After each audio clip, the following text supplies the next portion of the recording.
say a couple of things before giving my decision, and I think it worth noting, and I think it's important. The court was listening very carefully, and I guess my mom raised me a little bit different, but I'll just refer to them as Denise, Elizabeth, and Mary. And it's as I listened to their testimony about what they went through. Let me first of all say that I don't think for one moment that they were exaggerating, trying to make something that was horrible seem worse. I listened very closely when they couldn't answer something specifically. They said so, but they were very specific about what they went through. I've been doing this for 23, 24 years. And I'm always impressed, certainly, by witnesses. Their stories were hard to hear, certainly. But it had to be difficult for them to tell. And I certainly can't think of any more credible testimony that this court has heard and any more courageous testimony. Particularly, one of the things that was remarkable about their testimony, particularly with regard to Denise and Elizabeth, and you'll excuse me for using their first names, but everything they did and what they put up with at some point was really for the protection of their children. They were almost willing to sacrifice themselves for that. It was not a hard stretch for this court to figure out why Denise stayed, particularly after the point in time that Elisa was born. She stayed in a lot of ways to try to protect Elisa. She dealt with him because I think in her mind, and I think in terms of what she was saying, there was a great fear that he was going to do something. But if I keep in contact, if I appease him in some way, my child will be okay.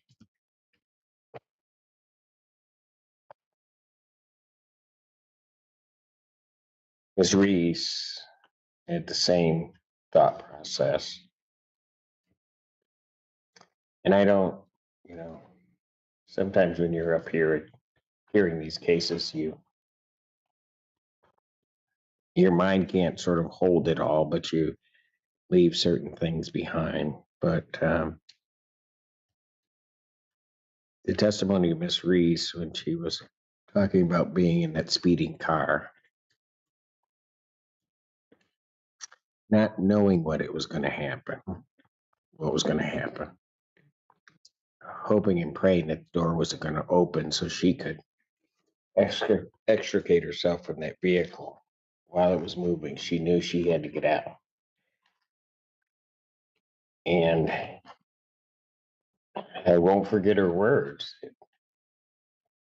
It's almost as if she wasn't really trying to save herself, but she was trying to send a message to her daughters that I had to let them know I tried to do something. And after going through all of that, Mr. Williams, I don't know that he deserves that title. Ends up hitting her in the head with a 2x4 as she's trying to get away.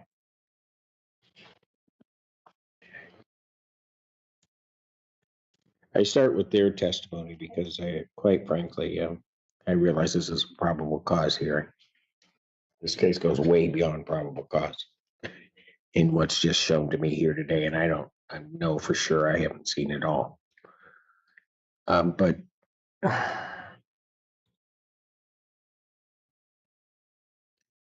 lot of cases I've seen. And I'll be honest with you, I've not seen a monster like this ever. And what he did to people. I take to heart what defense counsel's arguing that, yes, he's abusive to women. He's does this, but that he isn't necessarily abusive to children or whatever. Listening to this case as it was going on, I thought about that. And at the very beginning, that the things that Denise was describing and then ultimately Elizabeth were describing, the initial part of Miss Reese's testimony. Because he does all of these bad things, does that make him a murderer? Nothing at that point in the testimony had shown that he had necessarily done anything to a child. Okay, you hear the testimony of Elizabeth, or about Kimberly, excuse me, and what happened to her. And while I was trying to keep the date straight, and freely admit this, I had one question for the prosecutor because it didn't come up during the course of the testimony. But the end of questioning Ms. Reese,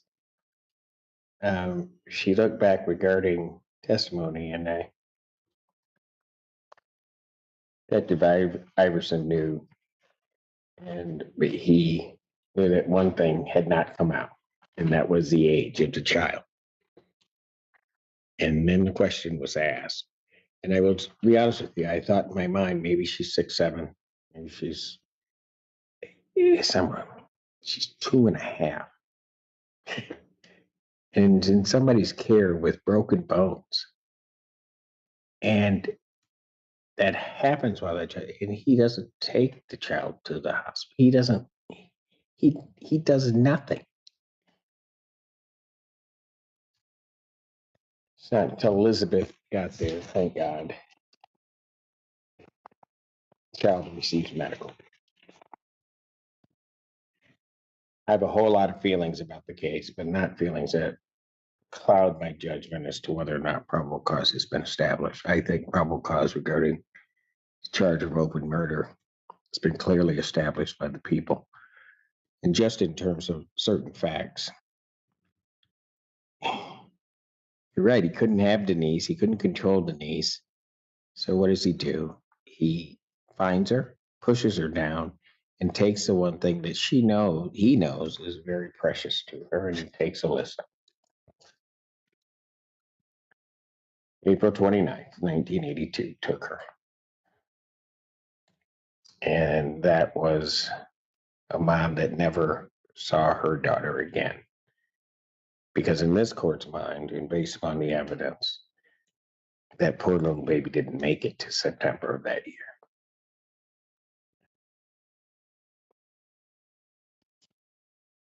Others who were mothers who came into contact with the child, Elizabeth,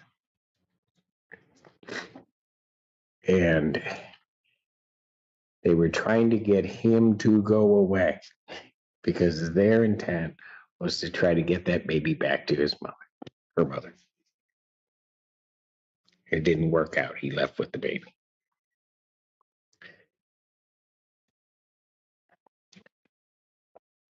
As there are these others looking to get back, others are beginning to ask questions about this baby. They see this baby. They see the baby at the hospital. They see the baby at the home. And they know, and he's giving a story about where Denise is that doesn't make any sense, doesn't fit in with where Denise actually was. And he's just making up stories, lying about why he has the baby. regrettably, we knew that it was going to have a tragic outcome because, as evidenced by his care of Kimberly, he doesn't have the patience to be able to deal with the child. Kimberly at 2.5 ends up with broken bones because she's crying. Can imagine what he must have thought of poor Lisa. And then his unexplained trip. And I recall the testimony very clearly because he didn't have bags, he didn't have anything. He just said he had to go to Alabama. He just left. He had to go. And he took off. No baby that he had been sort of carting around, carrying around. He also then ultimately ends up back here and people begin to question him. And again, he can't keep his lie straight. And he, as his children testified to, his children that he had with Elizabeth testified to, when they ask, he just says, he gets agitated when they asked about Alyssa. He gets agitated and says he can't remember. Ask about the abuse, he can't remember. All of those horrible things he did, he just can't remember. But yeah, that wasn't good enough. The prosecutor's right, because at some point, he wants to stop being asked about it. So he feigns these various stories of implants in his chips in his head and some loss of memory from a car accident, which are not borne out by any medical records, visits to places in Alabama to deal with that frankly don't exist for the purposes of medical treatment. And all of those things, he just keeps saying.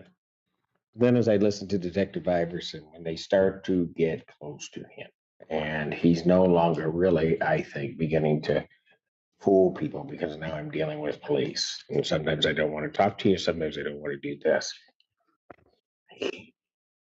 He decides his best bet and his way of sort of putting an end to the questioning is to just say, not only does he not know Alyssa or what happened to her, but he doesn't know his wife, his former wife. He doesn't know any of these people. And he thinks that's going to do it for him. Just regrettably for him, or at least as it sits here today, that didn't do it for him. Certainly, I could go through, I rely upon all the testimony that the court heard. I could go through all of the issues that the prosecutor's gone through regarding the consciousness of guilt. That is overwhelming here in terms of what he did, his stories. He can't even keep consistent, as the prosecutor indicated, to one story. He's making it up. It's like he's throwing these things up against the wall to see what sticks, what people will buy.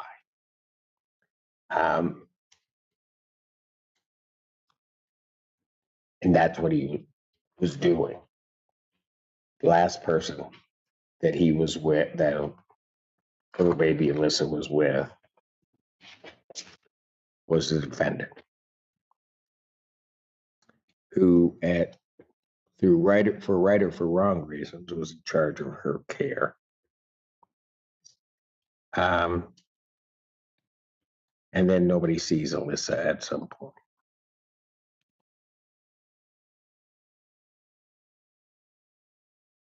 He then, outside of the consciousness of guilt of all of his lies and everything, he confesses.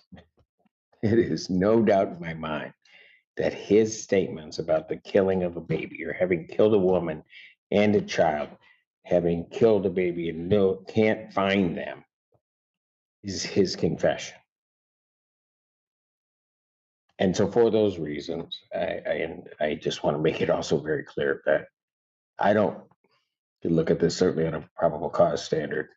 And as I've said, I think the evidence is well beyond that of probable cause. that the defendant committed the offense of homicide against baby Alyssa, and that he did so year of 1982. So for those reasons, the court would find that the people have indeed sustained their burden of proof in this case. I would find the defendant over to stand trial on the offense of open murder. Thank you. This courtroom hearing reaches a deeply disturbing conclusion as the judge reviews testimony surrounding the disappearance and suspected killing of a young child named Alyssa. Before making his ruling, the judge takes a moment to recognize the courage of the women who testified, particularly Denise, Elizabeth, and Miss Reese, explaining that their testimony was extremely difficult to hear, but appeared genuine, detailed, and credible. The judge emphasizes that these women were not simply describing their own suffering, they repeatedly put themselves at risk because they were trying to protect their children. One particularly disturbing account involves Miss Reese describing how she was trapped inside a speeding vehicle and desperately tried to escape, only to be attacked with a 2x4 when she attempted to get away. But as the judge explains, the evidence presented went far beyond ordinary probable cause. The testimony painted a picture of a defendant who allegedly used violence, intimidation, manipulation, and fear to control the people around him. The judge then focuses on the most horrifying part of the case, Alyssa, a very young child who was only about 2.5 years old when she was allegedly placed in the defendant's care. Evidence showed that another child, Kimberly, had suffered broken bones while in his care, and instead of seeking immediate medical attention, the defendant allegedly did nothing until someone else intervened. The judge explains that this evidence became extremely important because it demonstrated how the defendant allegedly responded when children cried or required care. The court then examines what happened to Alyssa. According to the testimony, the defendant took the child after separating her from her mother, Denise, who never saw her daughter again. Other people began noticing the child, asking questions, and becoming concerned because the defendant's explanations about where Denise was did not make sense. He allegedly gave different stories about the mother and the child, and eventually disappeared with Alyssa. At one point, he reportedly left for Alabama without bags or belongings, taking the child with him, and later returned without her. As investigators and family members began questioning him, his explanations became increasingly inconsistent. The judge describes a pattern in which the defendant allegedly claimed he could not remember what happened, could not remember the people involved, and eventually even acted as though he did not know his former wife or Alyssa. He reportedly offered explanations involving memory problems and supposed medical treatment, but the judge notes that the evidence did not support those claims. Instead, the prosecution argued that his repeated lies and changing stories demonstrated a powerful consciousness of guilt. The judge agrees, describing the defendant's explanations as if he were simply throwing different stories against the wall to see which one people would believe. Most importantly, the court considers statements allegedly made by the defendant concerning the killing of a woman, the killing of a baby, and the inability to find them. The judge concludes that these statements amounted to a confession when considered alongside the rest of the evidence. After reviewing the testimony, the defendant's conduct, his inconsistent explanations, the evidence surrounding Alyssa's disappearance, and the testimony regarding his treatment of children, the judge reaches a serious conclusion. The prosecution has established far more than the minimum required for probable cause. The court finds that the evidence supports the allegation that the defendant committed homicide against baby Alyssa in 1982. As a result, the judge formally rules that the prosecution has sustained its burden at this stage and binds the defendant over to stand trial on the charge of open murder. The ruling does not represent the final determination of guilt, but it means the case has reached the point where the defendant must face a full trial on the homicide allegation. Presumed innocent until proven guilty beyond a reasonable doubt. You understand that, ma'am? I do. You understand you're giving up your right to appeal of right? Yes. Are you on probation or parole? No. Has anybody promised you anything other than what's been stated here today on the record to get you to plead to this charge? No. Anybody threaten you or coerce you? No.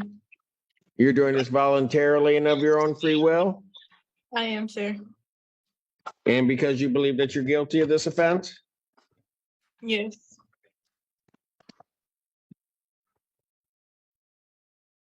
December 29th, 2022, at the location of 7,000 East Michigan Avenue, Pittsfield Township, Washtenaw County, State of Michigan. What did you do at the Walmart that makes you think that you're guilty? At that time, I was going through a patch in life. I went inside the Walmart and I put some miscellaneous items inside of my purse. At the time, I felt like that was the only thing I could have did, but now I know that obviously that's not the way to go, and there's a better way about going about things. So I promise to never do that again. So, Okay. So you put things in your purse, right? yeah, I did. And tried to walk out without paying for them. I did. You seem like an intelligent young lady. Why'd you do that? I'm a college student and I'm trying to get my bachelor's and master's at the same time. And my parents can't really help me do stuff. So I've been pretty much doing everything by myself since I've been 17 years old. So it's kind of been hard to do. And at the time, I didn't have any money and I needed like things like clothes that could fit and deodorant, stuff like that. So I took it. And I know obviously that's not the way to go. So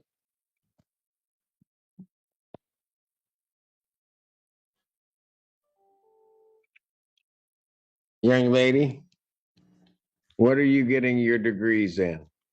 occupational therapy. And you're doing a bachelor's and master's? At the same time with the communication degree as well. And I'm a caregiver at a dementia home as well.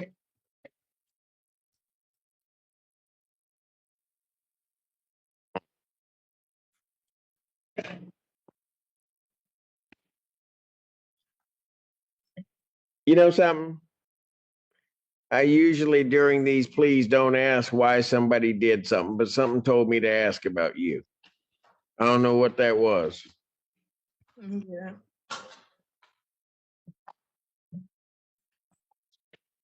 Store was open to the public at the time. You all right? Yeah. Why you just say yeah? What's wrong? I just don't want this to ruin my future. Okay, hold up. Hold on a minute. So let me see. Well, let me get all the facts of the plea and then I'll talk to you a second. But store was open to the public at the time, right?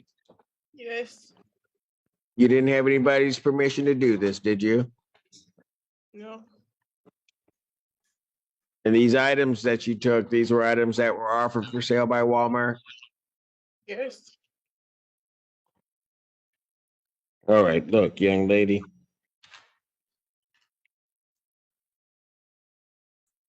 Said you've been doing this since you're 17. Don't mind me asking, how old are you? I'm 22. So you ran into a rough patch, didn't have money, right? Yes.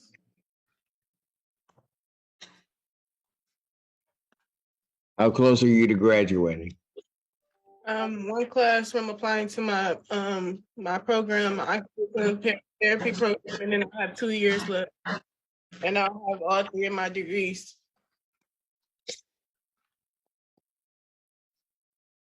So one wasn't good enough. You got to get 3.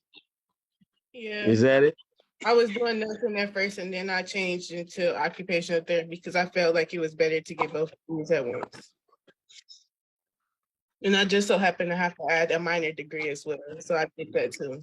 And I only have 2 classes left of that as well.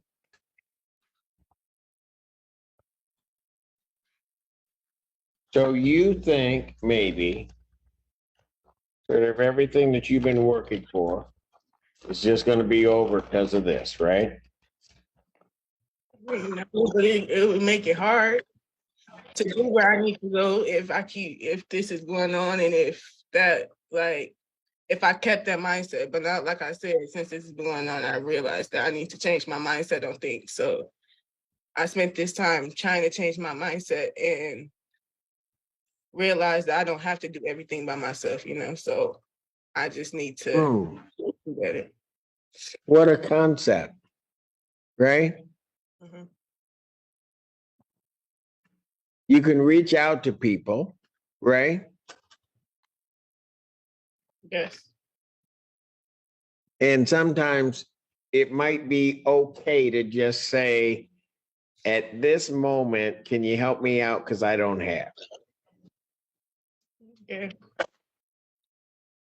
I have a feeling, just because of the way that you're going after your degrees and kind of how you're going through life, there's one thing that stops you from doing that, right?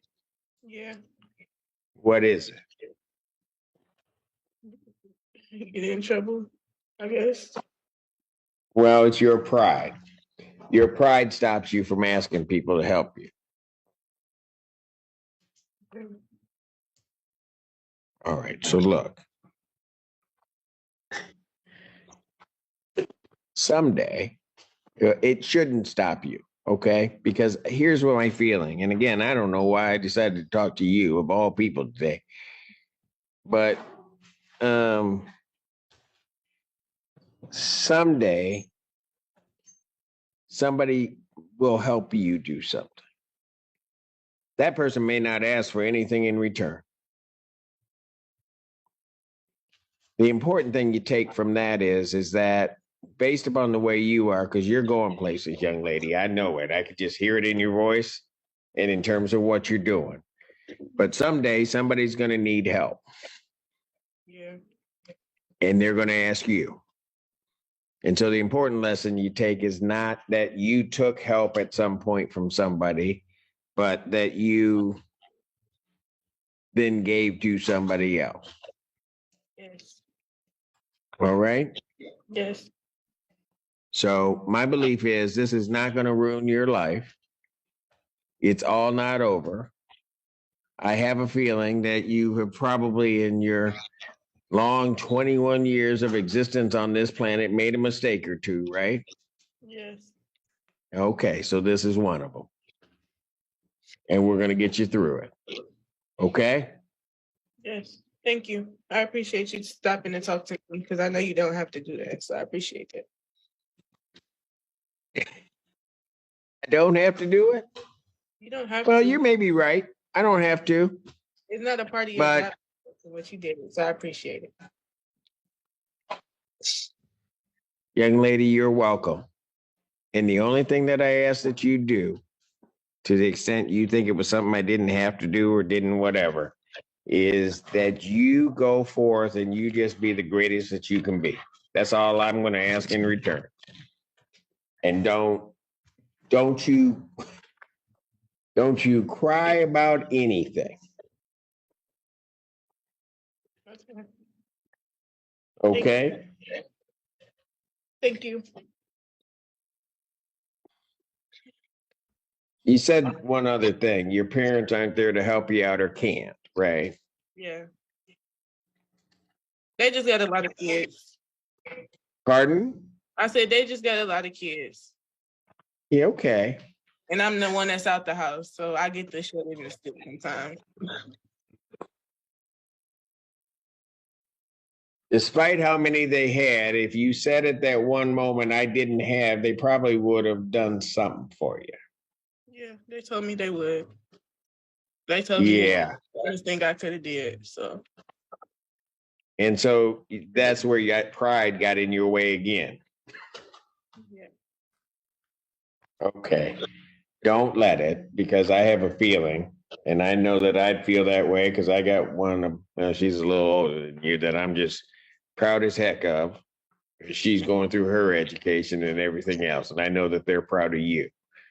All right. Yes. All right, young lady. I'm referring her to probation for PSI consideration of HIDA.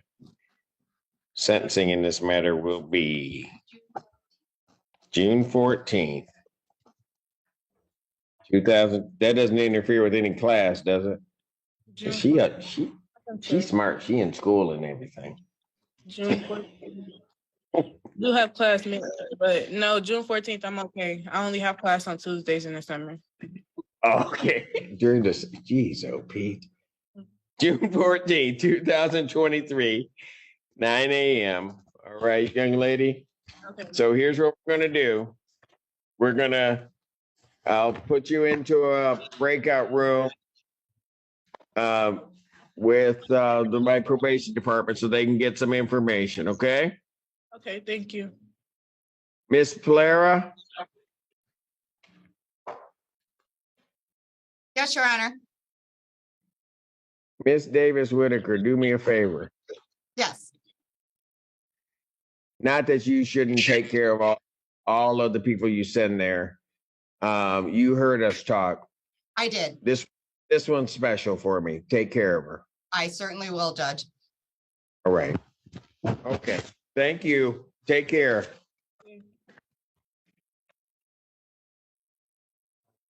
Well, This is it. Oh, I'm sorry. I'm sorry. What'd you say, ma'am? I'm sorry. Would you like me to bring her back? No. What did she want? I'm not sure. I am Your Honor? Teresa and see. Yeah. I'm sorry to interrupt you. I have Kira Wagner with me, reporting, and she wanted to let you know that she is going to be 90 days clean tomorrow. Today. Or I'm sorry, today. Over here. Where is she? Where? She's coming. Hi. Oh my goodness. 90 days. And I almost passed one of my GED practice tests. I got 139. The passing is 145. But I haven't been in school in 5 years, so yeah. Oh my goodness. Look at you. There was a point at which you thought you couldn't do anything, right? Yeah, many times I thought that. Yeah. She was But afraid, Judge, that you were- everybody here kept telling you could, right? Yeah. Yeah. We And I are never. also- Go Sorry. ahead. I also got myself a laptop. It was like, yeah, it was a lot, but I got it for school. So I'm making progress. And I got a job, by the way. You're doing all Right. the things. Listen, look at you. Yeah. Look at you. 90 days. Yeah. It sometimes doesn't feel real, but smoking for that many years, I'm just proud of myself right now. And you should be. And guess what? We're all proud of you too. Thank you. Thank you. And I mean that from the bottom of my heart. We really are. Thank you. Okay. Thank you. She took you There might be serious, some Judge. tough times there, but you know you got people here you can reach out to, right? Yeah. Thank you. You're welcome. Yeah, she took you serious, Judge. She knew that you were gonna be checking up on her, making sure that she made it to the school. So she got to the school and is doing what she's supposed to do. But how? I did check. She was there. Thank you. All right. Have a All good- right. Yeah. Take care. Yes, she's back.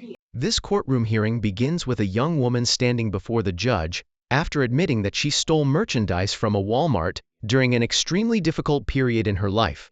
She openly accepts responsibility, explaining that on December 29, 2022, she entered a Walmart in Pittsfield Township and placed several miscellaneous items inside her purse before attempting to leave without paying. When the judge asks why she did it, her answer reveals a much bigger story. She explains that she was struggling financially while trying to support herself through college, working toward multiple degrees, and working as a caregiver in a dementia facility. At the time, she had no money and needed basic things, including clothes that fit and food. She admits that stealing was completely wrong, but tells the judge that she has since changed the way she thinks and understands that there are better ways to ask for help. What makes the hearing especially emotional is the judge's realization that this isn't someone who has given up on life. She is only 21 years old, pursuing an education in occupational therapy, while also working and completing additional coursework. The judge begins asking her questions about her education and future, and he quickly realizes that her biggest obstacle may not be a lack of ambition, it may be her pride. She admits that she has been trying to handle everything on her own since she was around 17 and often struggles to ask other people for help. The judge tells her that asking for help when you're genuinely struggling isn't weakness, and he encourages her to understand that accepting help from someone today can eventually allow her to help someone else tomorrow. He reassures her that one mistake does not have to destroy everything she has worked for. The young woman becomes emotional because she fears the case could ruin her future and prevent her from reaching her educational goals. But the judge tells her that she is clearly going places and that this mistake does not mean her life is over. Instead of simply judging her by the worst decision she made during a difficult period, he chooses to recognize the potential he sees in her. The judge then refers her to probation for a pre-sentence investigation, with sentencing scheduled for June 14, 2023. But the emotional moment doesn't end there. Later, another person returns to the courtroom with an update about her progress, revealing that she has now reached 90 days clean, has obtained a laptop for school, has gotten a job, and is continuing her education. She also reveals that she nearly passed a JD practice test, scoring 139 when the passing score was 145, despite having been away from school for 5 years. The judge is genuinely impressed by the transformation and reminds her that there were moments when she believed she couldn't accomplish anything. Yet, the people around her kept encouraging her to keep going. She admits that sometimes the progress still doesn't feel real, especially after struggling with smoking for years, but she is proud of herself. The judge tells her that everyone in the courtroom is proud of her and encourages her to continue reaching out for support instead of trying to carry everything alone. What began as a theft case ultimately becomes something much more meaningful. A young woman confronting a serious mistake while discovering that one bad decision doesn't have to define the rest of her life. Instead of leaving the courtroom believing her future is over, she walks away with encouragement, responsibility, and a second chance to prove that she can become the person she wants to be.